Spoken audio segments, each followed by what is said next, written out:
I guess some of it comes from the graphic novel, but mention of King Arthur. The historical context was quite rich. Did you enjoy that part of the setup? I thought it was an interesting twist to have it tied into the King Arthur tale. It's something that I never expected, but it's kind of a crossover in a way. And there is an element to this story of Hellboy being the chosen one, and so it makes a lot of sense given King Arthur's story. Oh, so he's a biblical figure now, is he, Hellboy? I don't think King Arthur's in the Bible. You're probably true. There are a lot of crusaders and people like that, but the chosen one. Oh, funny.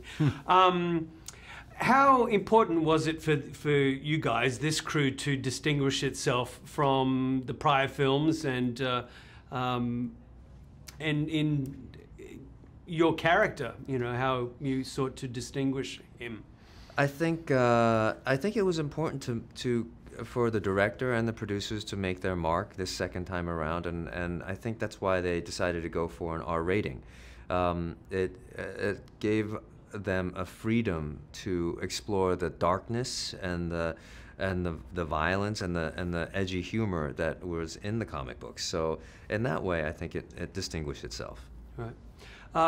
How tricky was an English accent for you? It was challenging because, I mean, I'd heard it, a bunch, of course, growing up in America, but to be thinking about it all the time and popping in and out of it was a challenge. But I enjoyed it, because when else do you get a chance to do something like that? It's a different challenge, right? Yes, for sure. I wasn't aware until I did some research on this film about the apparent fan backlash against this reboot following the two prior films.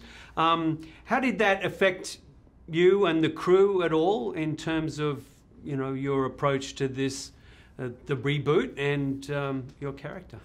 It really didn't affect me much because I don't really look at it as a binary kind of a situation. I think you can be a fan of the earlier ones as well as be a fan of this one. I don't. And as far as I know, my character didn't exist in the first two movies, so this is a fresh and new creation, and I just embraced it that way. Right. So he does appear in the graphic novel, is that right? Yeah. Okay. Yeah, I'm clearly not a fan. Oh, all good. All good. And so did the casting decisions affect you at all? In what way? Just about your character, who I don't know much about the origin of him, but well, I guess the character was conceived as an Asian person, and so the fact that they started looking for an Asian person was, I think, a step in the right direction.